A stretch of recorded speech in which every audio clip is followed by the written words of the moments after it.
पाठ 13 बचपन के दिन। 5वें या 6ठे बरस में मेरा अक्षरारंभ कराया गया था। उस समय की प्रचलित प्रथा के अनुसार अक्षरारंभ मौलवी साहब ने बिस्मिल्लाह के साथ कराया था।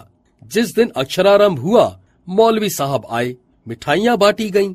हम 3 विद्यार्थी उनके सुपुर्द किए गए, एक मैं और दूसरे 2 जो अपने कुटुंब के ही चचेरे भाई थे। यमुना प्रसाद जी सबसे बड़े थे। वे तमाम खेल और लड़कपन की शैतानी में आगे रहा करते थे। उनके एक चाचा जो मेरे भी चाचा थे, बड़े मजाक पसंद थे। वे मेरे पिताजी के छोटे भाई थे, पर पिताजी के कई गुण उन्होंने भी सीखे थे। वे घोड़े की सवारी करते थे, बंदूक और गुलेल चलाना भी खूब जानते थे, फारसी भी पढ़े थे और शतरंज भी खेलते थे। मौलवी साहब जो हम लोगों को पढ़ाने आए, विचित्र स्वभाव के आदमी थे। उनका बहुत सी बातों पर दावा था। बलदेव चाचा के मजाक के लिए वे एक बहुत उपयोगी साधन बन गए। चाचा तरह तरह की बातें मौलवी साहब को सुनाते और उनको उत्साह देकर यह कहलवा देते कि वे भी चाहे कोई भी काम क्यों ना हो, जानते या कर सकते हैं। मौलवी साहब का दावा था कि वे शतरंज खेलना भी खूब जानते हैं। बलदेव चाचा मौलवी साहब को शतरंज खिलाते, पर वे कभी न जीतते। हम बच्चे इन मजाकों को कौतूहल से सुनते। हंसने का मौका आ जाए तो हंसना मुश्किल हो जाता था। एक दिन बलदेव चाचा ने मौलवी साहब से कहा, बाग में बंदर आ गए हैं, उनको गुलेल मारकर भगाया जा सकता है। इतना सुनना था कि मौलवी साहब बोल उठे कि वे गुलेल चलाना खूब जानते हैं। बलदेव चाचा सब समझ गए। मजाक के लिए उन्हें बगीचे में ले गए। गुलेल और गोली उनके सुपुर्द करके कहा, खूब खींचकर एक बंदर को मारिए। मौलवी साहब ने खूब खींचकर गोली बंदर को मारने की कोशिश की।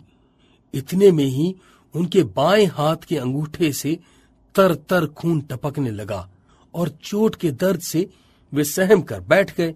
गोली बंदर के बजाय वे खुद को मार बैठे थे। एक दिन सब लोग शाम को टहलने निकले। मौलवी साहब और बलदेव चाचा भी थे। तरह तरह की बातें हो रही थी कि इतने में सामने से सांड आ गया। सबने कहा, ये सांड लोगों को मारता है। बलदेव चाचा के इशारे पर मौलवी साहब कब डरने वाले थे। वे बेखौफ आगे बढ़े कि सांड ने उन्हें दे पटका। एक दिन बलदेव चाचा ने मौलवी साहब को बंदूक चलाने की शिक्षा देनी चाहिए। कोई काम वे नहीं जानते। इस बात को कबूल करना मौलवी साहब अपनी शान के खिलाफ समझते थे। उन्होंने साफ कह दिया कि वे अच्छा निशाना लगा सकते हैं। वे बंदूक लेकर चल दिए। कुछ दूरी पर एक ऊंचे दरख्त पर एक गिद्ध बैठा नजर आया। वह काफी ऊंचाई पर था और बंदूक खड़ी करके निशाना लगाया जा सकता था। मौलवी साहब को जो बंदूक दी गई थी वह पुराने किस्म की थी। मौलवी साहब ने तो पहले कभी बंदूक चलाई ही नहीं थी। उन्होंने खड़ी बंदूक को सीने पर रखकर ज्यों ही घोड़ा दबाया कि गिद्ध के स्थान पर मौलवी साहब स्वयं गिर पड़े। उन्हें उठाकर घर लाया गया। इस प्रकार के मजाकों के बीच हम फारसी पढ़ते रहे। कुछ महीने बाद मौलवी साहब चले गए। दूसरे मौलवी साहब बुलाए गए। वे बहुत गंभीर थे और अच्छा पढ़ाते भी थे। हफ्ते में 5.5 दिन फारसी पढ़ाते थे। बृहस्पतिवार की दोपहर के बाद और शुक्रवार की दोपहर तक फारसी से छुट्टी रहती थी। तब गिनती सीखते थे। खेलने कूदने के लिए भी समय दिया जाता था। हम लोग खूब सवेरे उठकर मौलवी साहब के पास जाते थे। वे कोठरी में रहा करते थे। सामने आंगन में तख्त पोश पर बैठकर हम पढ़ा करते थे। सवेरे आकर पहले पढ़ा हुआ पाठ दोहराया जाता। जो जितना जल्दी याद कर लेता उसको उतना ही जल्द नया सबक पढ़ा दिया जाता था। तब तक सूर्योदय हो जाता। हम अपना मुंह हाथ धो लेते और माँ के पास कुछ खाने के लिए पहुँच जाते। प्रायः आधे घंटे की छुट्टी मिलती।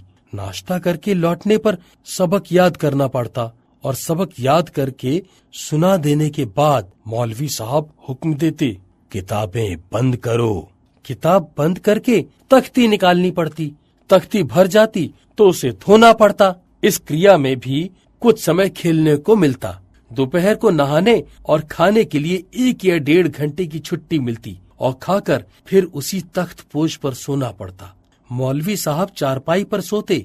दोपहर के बाद दूसरा सबक मिलता और उसको याद करके सुनाने पर ही खेलने की छुट्टी मिलती। संध्या को जल्द नींद आती। डर रहता कि मौलवी साहब हमें पलक झपकाते देख न लें, नहीं तो मार पड़ती। जल्दी छुट्टी के 2 उपाय थे। खेल कूद में यमुना भाई लीडर थे। जल्दी छुट्टी पाने के लिए भी उपाय वही करते। पढ़ने के लिए तेल का दिया जलाया जाता था। यमुना भाई रेत की छोटी पोटली बना लेते और छिपकर उसे दिए में रख देते। वह शीघ्र ही तेल सोख लेती और दिया जल्द बुझने पर आ जाता। मौलवी साहब दाई पर गुस्सा होते कि तेल कम क्यों डाला, और वे मजबूर होकर किताब बंद करने का हुक्म दे देते। और जो कुछ फारसी का ज्ञान हुआ उन्हीं मौलवी साहब ने दिया। हम सब भी उनको प्यार करने लगे थे। जब घर छोड़कर छपरा अंग्रेजी पढ़ने के लिए जाना पड़ा तो मौलवी साहब को और हम लोगों को बड़ा दुख हुआ।